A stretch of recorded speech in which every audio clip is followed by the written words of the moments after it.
आगे बढ़े आपको बताएं कि इमरान खान के लॉन्ग मार्च में मुसल्लह जत्थों की शमूलियत के खदशे पर इंटेलिजेंस ज़राए ने हुकूमत को रिपोर्ट भिजवा दी, जिसमें बताया गया कि दहशतगर्द तंजीमें सूरत-ए-हाल का फ़ायदा उठा सकती हैं।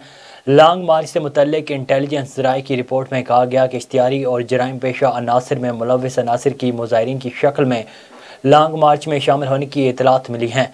रिपोर्ट के मुताबिक लॉन्ग मार्च में गड़बड़ हो सकती है। अली अमीन गंडापुर, शहरियार अफरीदी और कासिम सूरी गैंग्स ला रहे हैं। पहले भी पीटीआई के मार्च में मुसल्लह अफराद और असला पकड़ा गया था। रिपोर्ट में मजीद कहा गया कि वज़ीर आला पंजाब के दफ्तर को जराइम पेशा अनासर की सहूलतकारी के लिए इस्तेमाल किया जा रहा है। सूबाई हुकूमत की सरपरस्ती से अमन अमान की सूरत हाल को काबू में रखने में मुश्किलात पेश आ सकती हैं।